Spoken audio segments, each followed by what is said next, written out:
स्वागत है जी आप सभी का इस यूट्यूब चैनल सरकारी लोग पे। आज के इस वीडियो में मैं आपको बताने वाला हूं कि आप किसी भी पासपोर्ट के लिए ऑनलाइन किस तरीके से अप्लाई कर सकते हैं। चाहे आप फ्रेश पासपोर्ट के लिए अप्लाई कर रहे हो या रीइशू या एड्रेस चेंज या नेम चेंज या किसी भी पासपोर्ट के लिए ऑनलाइन किस तरीके से प्रोसीड कर सकते हैं, उसकी जानकारी आज की इस वीडियो में आपको बताने वाला हूँ। जुड़ना चाहते हो ऐसी जानकारी पाने के लिए इस चैनल से सब्सक्राइब को कर दीजिएगा। फायदा इसका ये होगा, जब भी मैं कोई नई वीडियो अपलोड करूंगा उसकी जानकारी मिलेगी आपको सबसे पहले। इस पोर्टल या साइट पे आ जाइएगा। इसका डायरेक्ट लिंक मैंने नीचे डिस्क्रिप्शन बॉक्स में दिया हुआ है। जैसे आप उस पर क्लिक करोगे इस पेज पे आप आ जाओगे। अब अगर आपने पहले से लॉगिन आईडी बना रखी है तो लॉगिन पे क्लिक करके लॉगिन करके एप्लीकेशन आप अपने डाल सकते हो। अगर आपने लॉगिन आईडी नहीं बना रखी, रजिस्ट्रेशन आप करना चाहते हो तो रजिस्टर पर आप क्लिक करोगे। अब इस तरीके से आ जाएगा। यहाँ पे पासपोर्ट ऑफिस सेलेक्ट कर लीजिएगा। जो भी आपका करंट या प्रेजेंट एड्रेस है उसके अकॉर्डिंग पासपोर्ट ऑफिस आप सेलेक्ट कर लीजिएगा। यहाँ पे नाम, फुल नेम अपना डाल दीजिएगा। यहाँ पे ईमेल आईडी डाल दीजिएगा। अगर आप ईमेल आईडी कोई लॉगिन आईडी बनाना चाहते हो तो यस पे क्लिक कीजिए। अगर आप अदर लॉगिन आईडी बनाना चाहते हो तो नो पे क्लिक कीजिएगा। उसके बाद वो लॉगिन आईडी यहाँ पे डाल दीजिएगा जिसको आप बनाना चाहते हो, जिसको आप रखना चाहते हो। चेक अवेलेबिलिटी पर क्लिक कीजिएगा तो यहाँ पर आप देख रहे हो login ID is not available. तो इस लॉगिन आईडी का हम यूज नहीं कर सकते क्योंकि ये पहले से किसी ने रजिस्टर कर रखी है। तो सचिन भाटी हमने यहाँ पे कर लिया तो इसका भी हम यूज नहीं कर सकते। इस तरीके से आप अवेलेबिलिटी चेक कर लीजिएगा। तो ये लॉगिन आईडी है, इसका हम यूज कर सकते हैं। इसी तरीके से इस तरीके से लगा के भी आप चेक कर सकते हो। यहाँ पे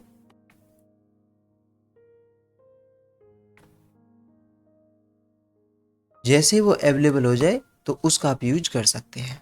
यहाँ पे पासवर्ड डाल दीजिएगा। पासवर्ड किस तरीके से आपको बनाना है वो मैं आपको बता देता हूँ। इस तरीके से पासवर्ड आप रख सकते हैं। जो भी पासवर्ड वो आप बना रहे हो उसमें upper case, lower case, special character, numeric combination होना चाहिए। तो यहाँ पे हमने स्टार्टिंग की डिजिट कैपिटल में रख लिए। उसके बाद जो है वो स्मॉल में है, स्पेशल करैक्टर है और न्यूमेरिक कॉम्बिनेशन है। इस तरीके से आप भी पासवर्ड बना सकते हैं। तो ये डिटेल डालने के बाद जैसे ही आप साइन अप पे क्लिक करोगे तो आपकी ईमेल आईडी पे एक वेरिफिकेशन कोड चला जाएगा, वो यहाँ पे डालिएगा और कंप्लीट साइन अप पे क्लिक कीजिएगा। अब इस तरीके से आ जाएगा, your PSP account has been created successfully, please log in to portal and update mobile number and hint question and answer modify profile sections. Back to log in पे click कीजिएगा तो इस तरीके से पेज ओपन होके आ जाएगा। या फिर यहां से भी आप कर सकते हो। लॉगिन पे क्लिक करोगे इस तरीके से पेज आ जाएगा। यहाँ पे लॉगिन आईडी या यूजर आईडी आप डालिएगा जो आपने रजिस्टर की थी। जो लॉगिन आईडी यहाँ पे आपने डाली थी, जो रजिस्टर की थी, तो वो आपको यहाँ पे डालनी है और कंटिन्यू पे क्लिक कर देना है। अब इस तरीके से आ जाएगा। यहाँ पे लॉगिन आईडी डाल दीजिएगा, यहाँ पे पासवर्ड डालिएगा और साइन इन पे क्लिक कीजिएगा। लॉगिन करने के बाद इस तरीके से आ जाएगा। सर्विसेज पे आपको क्लिक कर देना है। जैसे ही सर्विसेज पे क्लिक करोगे इस तरीके से आ जाएगा। फ्रेश या रीइशू पासपोर्ट के लिए प्रोसीड करने के लिए यहाँ पे क्लिक कीजिए। पीसीसी के लिए अप्लाई करना चाहते थे यहाँ पे क्लिक कीजिए। आइडेंटिटी सर्टिफिकेट के लिए प्रोसीड करने के लिए यहाँ पे क्लिक करें। सरेंडर सर्टिफिकेट के लिए यहाँ पे क्लिक कीजिए। बैकग्राउंड वेरिफिकेशन फॉर जीपी के लिए यहाँ पे क्लिक करें। डिप्लोमेटिक या ऑफिशियल पासपोर्ट के लिए प्रोसीड करने के लिए यहाँ पे क्लिक करें। एलओसी या लाइन ऑफ कंट्रोल परमिट के लिए प्रोसीड करना चाहते हो तो यहाँ पे क्लिक करके आप कर सकते हैं। फ्रेश पासपोर्ट या रीइशू पासपोर्ट के लिए प्रोसीड करने के लिए यहाँ पे क्लिक कीजिए। अब इस तरीके से आ जाएगा। अगर आपके पास पहले से पासपोर्ट नंबर है तो वो यहाँ पे डाल के सेंड ओटीपी पे क्लिक करके प्रोसीड आप कर सकते हो। अगर आप पासपोर्ट नंबर नहीं डालना चाहते या फिर आप नए पासपोर्ट के लिए प्रोसीड करना चाहते हो तो इसकी फॉर नाउ पे क्लिक कीजिएगा। उसके बाद यहाँ पासपोर्ट ऑफिस आ जाएगा, नेक्स्ट पे क्लिक करें। अब इस तरीके से आ जाएगा। तो आपको ये डिटेल्स कंप्लीट करनी है। पासपोर्ट टाइप, उसके बाद एप्लीकेंट डिटेल्स कंप्लीट करनी होगी, उसके बाद फैमिली डिटेल, उसके बाद एड्रेस डिटेल, उसके बाद इमरजेंसी कॉन्टैक्ट डिटेल, उसके बाद प्रीवियस पासपोर्ट डिटेल, उसके बाद अदर, उसके बाद पासपोर्ट प्रीव्यू, उसके बाद डिटेल वेरिफिकेशन। अब यहाँ पे आप सेलेक्ट कर लीजिए कि आप नए पासपोर्ट के लिए प्रोसीड कर रहे हो या री इशू के लिए कर रहे हो। नए पासपोर्ट के लिए अगर आप कर रहे हो तो फ्रेश पासपोर्ट पे क्लिक कीजिए। अगर आप री इशू करना चाहते हो पासपोर्ट तो यहाँ पे क्लिक कीजिएगा। यहाँ पे रीजन सेलेक्ट कर लीजिएगा कि आखिर आप री इशू क्यों कर रहे हो, क्या रीजन है पासपोर्ट री इशू का। तो अगर आप कुछ डिटेल चेंज करना चाहते हो तो change in existing personal particulars पे क्लिक करोगे, पेज पे नीचे की तरफ आओगे तो यहाँ पे वो रीजन सेलेक्ट कर लीजिए। गिवन नेम है या एड्रेस है या स्पाउस नेम है या सिग्नेचर है, डिलीट ईसीआर है, अपीयरेंस है या सरनेम है, तो जो भी रीजन वो आप सेलेक्ट कर लीजिए। अगर इसके अलावा कोई अदर रीजन है तो अदर्स पे क्लिक करोगे, पेज पे नीचे की तरफ आओगे, यहाँ पे वो रीजन डाल दीजिएगा, जो भी आपका अदर रीजन है वो रीजन आप यहाँ पे डाल सकते हो।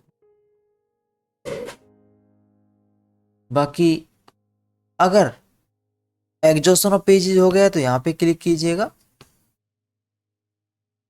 लॉस्ट हो गया है पासपोर्ट तो यहाँ पे क्लिक आप कर सकते हो। वैलिडिटी मतलब 3 साल पहले वैलिडिटी एक्सपायर हो गई है तो यहाँ पे क्लिक कीजिए।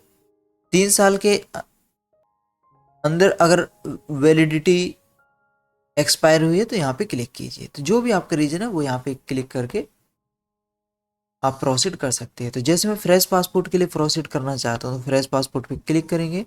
Type of application, normal category के तहत आप प्रोसीड करना चाहते हो या तत्काल के तहत करना चाहते हो तो वो आप सेलेक्ट कर लीजिए। तो जैसे मैं अगर नॉर्मल के तहत करना चाहूँगा तो यहाँ पे क्लिक कर दूंगा। वहीं जो तत्काल में फ़ायदा ये होता है जो पासपोर्ट है वो जल्दी आ जाता है और अपॉइंटमेंट भी मैक्सिमम केसों में जल्दी ही मिल जाते हैं इसके। और जो पुलिस वेरिफिकेशन है वो बाद में होती है, पासपोर्ट पहले आ जाता है और पुलिस वेरिफिकेशन बाद में होती है, मतलब पोस्ट में पुलिस वेरिफिकेशन होती है, वही नॉर्मल में प्री में होती है पुलिस वेरिफिकेशन, मतलब पुलिस वेरिफिकेशन पहले होती है, पासपोर्ट बाद में आता है नॉर्मल केस में। नॉर्मल के केस में जो पेमेंट है वो कम लगती है, तत्काल के केस में पेमेंट ज़्यादा लगती है।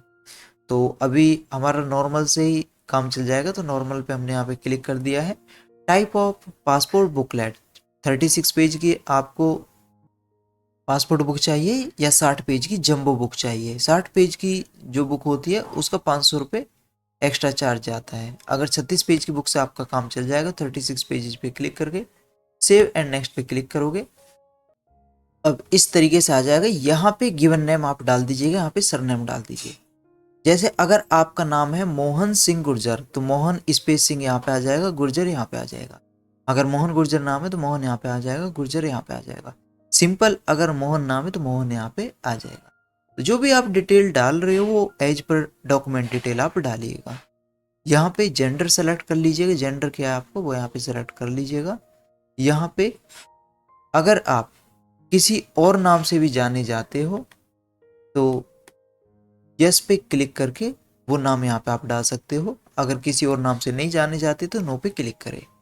अगर आपने नाम चेंज करा है अपना तो यस पे क्लिक करके पुराना नाम यहाँ पे आप डाल दीजिएगा। अगर नाम आपने चेंज नहीं किया तो सिंपली नो पे क्लिक कर दीजिए। अब यहाँ पे डेट ऑफ बर्थ अपनी डाल दीजिएगा, यहाँ पे बर्थ प्लेस आप डाल दीजिएगा। जो बर्थ प्लेस आपको यहाँ पे डाल दीजिए। मैरिटल स्टेटस सेलेक्ट कर लीजिएगा, सिंगल हो मैरिड हो जो भी हो आप सेलेक्ट कर लीजिए। अगर आपका बर्थ आउट ऑफ इंडिया हुआ है तो यस पे क्लिक कीजिए। अगर इंडिया में ही हुआ है तो नो पे क्लिक कीजिए। स्टेट यहाँ पे सेलेक्ट कर लीजिएगा किस स्टेट में हुआ है। यहाँ पे डिस्ट्रिक्ट सेलेक्ट कर लीजिएगा किस डिस्ट्रिक्ट में हुआ है। उसके बाद यहाँ पे सिटीजन ऑफ इंडिया बाई तो आप सेलेक्ट कर लीजिएगा। तो बर्थ में यहाँ पे कर लेता हूँ। यहाँ पे pan number voter ID number आप डाल सकते हो, ये ऑप्शनल है, डालना चाहते हो डाल सकते हो, अदरवाइज ऐसे ही आप छोड़ सकते हो। एम्प्लॉयमेंट टाइप सेलेक्ट कर लीजिएगा। यहाँ पे एम्प्लॉयमेंट टाइप क्या है, प्राइवेट है या स्टूडेंट है, जो भी है वो यहाँ पे आप सेलेक्ट कर लीजिए।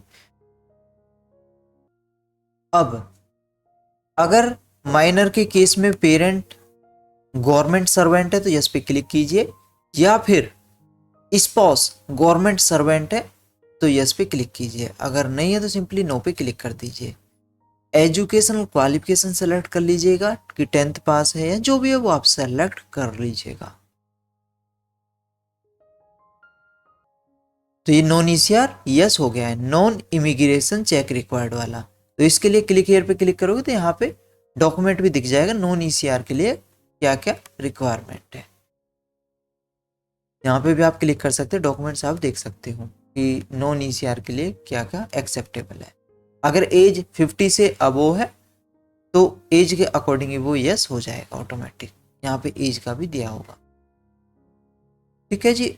उसके बाद यहाँ पे पहचान चिन्ह जो डिजिग्नेशन मार्क वो आप यहाँ पे डाल सकते हो। यहाँ पे आधार नंबर आप अपना डाल सकते हो।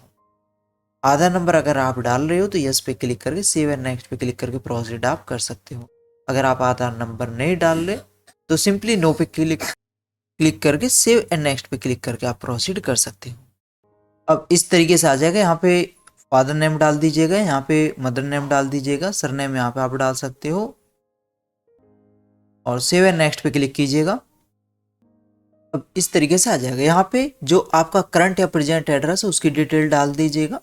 यहाँ पे पिन कोड डाल दीजिएगा। यहाँ पे स्टेट और डिस्ट्रिक्ट सेलेक्ट कर लीजिए। यहाँ पे पुलिस स्टेशन सेलेक्ट कर लीजिएगा। यहाँ पे मोबाइल नंबर डालिएगा। यहाँ पे सेकंड मोबाइल नंबर आप डाल सकते हो। यहाँ पे ईमेल आईडी आप डालिएगा। अगर आपका परमानेंट एड्रेस भी है तो यस पे क्लिक कीजिएगा। यहाँ पे नो पे क्लिक करके पेज पे नीचे की तरफ आइएगा तो परमानेंट एड्रेस की डिटेल यहाँ पे आप डाल दीजिएगा। अगर आपका परमानेंट एड्रेस नहीं है तो सिंपली यहाँ पे नो पे क्लिक कर दीजिएगा। उसके बाद ये डिटेल्स डाल के सेव एंड नेक्स्ट पे क्लिक करोगे।